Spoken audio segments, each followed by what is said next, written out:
Bonjour, aujourd'hui je vais vous présenter une jurisprudence récente traitant d'un cas de figure intéressant et relativement peu connu.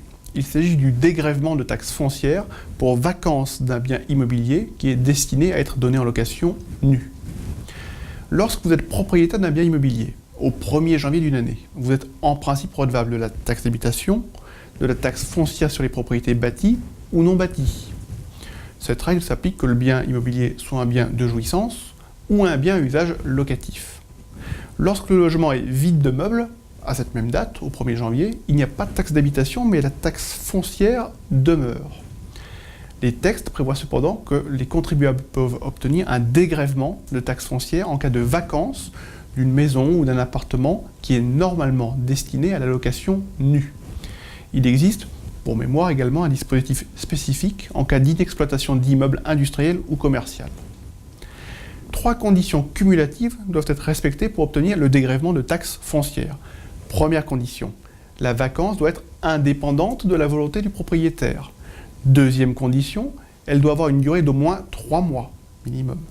Troisième et dernière condition, elle doit affecter soit la totalité de l'immeuble, soit une partie susceptible de location ou d'exploitation séparée.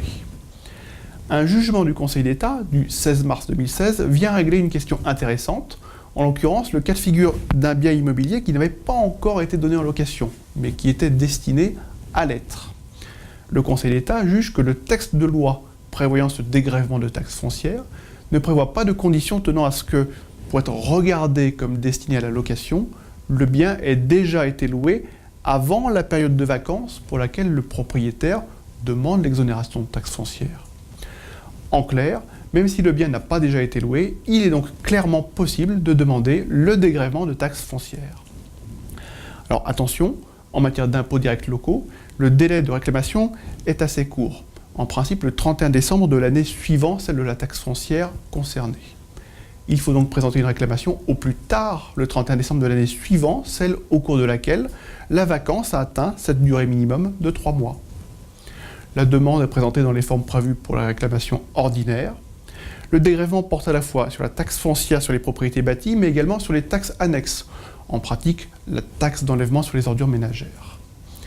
Le dégrèvement doit être calculé par 12e entier à partir du premier jour du mois suivant celui du début de la vacance jusqu'au dernier jour du mois où la vacance a pris fin.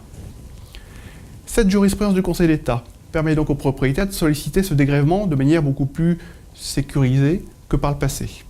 N'hésitez donc pas à demander plus d'informations sur ce sujet à votre conseiller habituel.